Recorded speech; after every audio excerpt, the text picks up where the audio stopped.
Parliament भी dysfunctional है। Election commission के अंदर किसी को फेथ नहीं है। FIA को उन्होंने तबाह कर दिया अपनी चोरियां बचाने के लिए, नैब को खत्म कर दिया अपनी चोरियां बचाने के लिए, क्रिकेट बोर्ड को नहीं छोड़ा इन्होंने नजम सेठी जिसको कोई क्रिकेट की सब उसको बैठा के। हम उम्मीद कर रहे थे कि बाजवा के जाने के बाद न्यूट्रल होगी एस्टेब्लिशमेंट, वो न्यूट्रल नहीं है। उम्मीद कर रहे थे जनरल बाजवा के जाने के बाद एस्टैब्लिशमेंट न्यूट्रल होगी। इमरान खान का बोल न्यूज के प्रोग्राम बस बहुत हो गया में गुफ्तगू। कहा PDM ने असेंबली में आते ही करप्शन के हक में कानून पास किए, केसेस माफ कराए। हमने असेंबली में वापसी का ऐलान किया तो उन्होंने हमारे इस्तीफे कबूल कर लिए। पार्लियामेंट फंक्शनल नहीं रही। चेयरमैन PTI का मुकम्मल इंटरव्यू देखें कुछ देर के बाद सिर्फ बोल न्यूज पर। निगरान वज़ीर आला खैबर पख्तूनख्वा आजम खान ने ओहदे का हल्फ उठा लिया। हल्फ गवर्नर ने लिया। तकरीब में सियासी रहनुमाओं की शिरकत। आजम खान के नाम पर हुकूमत और अपोजिशन दोनों ने इत्तेफाक किया था। निगरान वज़ीर आला कहते हैं पुरअमन इंतखाबात अव्वलीन तरजीह है। इलेक्शन कमीशन को भरपूर ताउन फराहम करेंगे। महंगाई कम करने की कोशिश करूंगा। कोई गया कोई आया। साबिक वज़ीर आला खैबर पख्तूनख्वा महमूद खान वज़ीर आला हाउस से रुखसत। पुलिस के चाको चौबंद दस्ते ने महमूद खान को सलामी दी।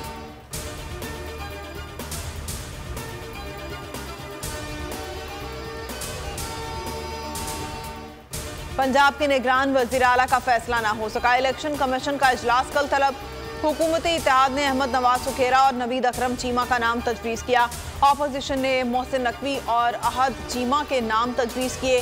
किसी एक नाम की मंजूरी दी जाएगी। गुज़िश्ता रोज़ पार्लिमानी कमेटियों का इजलास बेनतीजा ख़त्म हुआ था। इमरान खान सूबाई असम्बलियों के आम इंतखाबात के लिए मुतारिक। पंजाब और खैबर पख्तूनख्वा के लिए टिकट्स की तकसीम के लिए मुशावरत का आगाज कर दिया। असद कैसर की इमरान खान से ज़मान पाक में अहम मुलाकात। टिकटों की तकसीम पर मुशावरत। इमरान खान ने कहा आइंदा इंतखाबात के लिए टिकट्स का फैसला मैं खुद करूंगा। मेरिट पर कोई समझौता नहीं किया जाएगा। पीर अमीन हसनात तहरीक इंसाफ में शामिल। सरगोदा में मीडिया से गुफ्तगू और जलसे से खिताब में फवाद चौधरी ने कहा PDM ने 9 माह में अवाम की कमर तोड़ दी। अवाम की हाकमियत का हक वापस लेंगे। हुकूमत काले चोर की तरह इलेक्शन से भाग रही है। शाह महमूद कुरैशी ने कहा दोनों सूबाई असम्बलियों के साथ आम इंतखाबात भी करा दिए जाएं। इलेक्शन न कराना मुल्क के मुफाद में नहीं। असद उमर ने कहा मुल्क में तारीख साज तहरीक चल रही है। कराची का मेयर कौन? बॉल जमात इस्लामी के कोर्ट में। हाफिज नईम के पीपल्स पार्टी के बाद तहरीक इंसाफ के साथ मुज़ाकरात। मीडिया से गुफ्तगू में हाफिज नईम ने कहा पीपल्स पार्टी अकेले मेयर बनाने की पोजीशन में नहीं है। हम मेयरशिप पर कोई समझौता नहीं करेंगे। एक दूसरे के मैंडेट का एहतराम किया जाए। पीपल्स पार्टी भी मेरिट पर जीते तो हमें एतराज नहीं।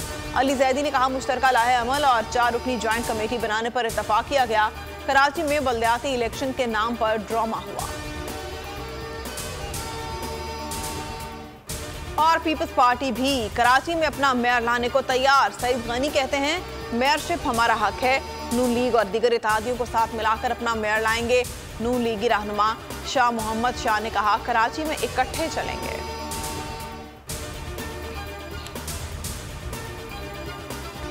हेडलाइंस आपने मुलाहिजा की और अब आप देख सकेंगे प्रोग्राम बस बहुत हो गया। किसी भी खबर की तफसीलात के लिए विजिट कीजिए bolnews.com और देखते रहिए बोल न्यूज।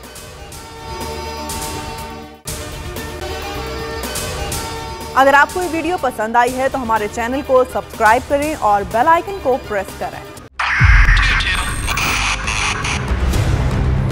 2022 बहुत सारे तोहफे भी देखे गया पाकिस्तान की आवाम को। पाकिस्तान की आवाम को एक तोहफा ये दिया कि आवाम को पता चल गया कि पाकिस्तान का मीडिया क्या है। साल 2022 में सबसे ज्यादा देखे जाने वाला चैनल बोल न्यूज रहा नंबर 1। हमने बहुत सारे शोज और ट्रांसमिशंस की। पूरा साल मुसलसल जदोजहद में निकल गया कि ये वोट ऑफ कॉन्फिडेंस के पीछे कौन लोग थे। तोड़े रेटिंग के सभी रिकॉर्ड। सोशल मीडिया पर भी सबसे ज्यादा तेजी से 2.4 बिलियन व्यूज का संगे मील अबूर किया। एंकर्स को भी आवाम में सबसे ज्यादा मकबूलियत मिली और सोशल मीडिया पर भी बोल रहा सब पर भारी। सब्सक्राइब करें और बेल दबाएं ताकि कोई खबर रह न जाए।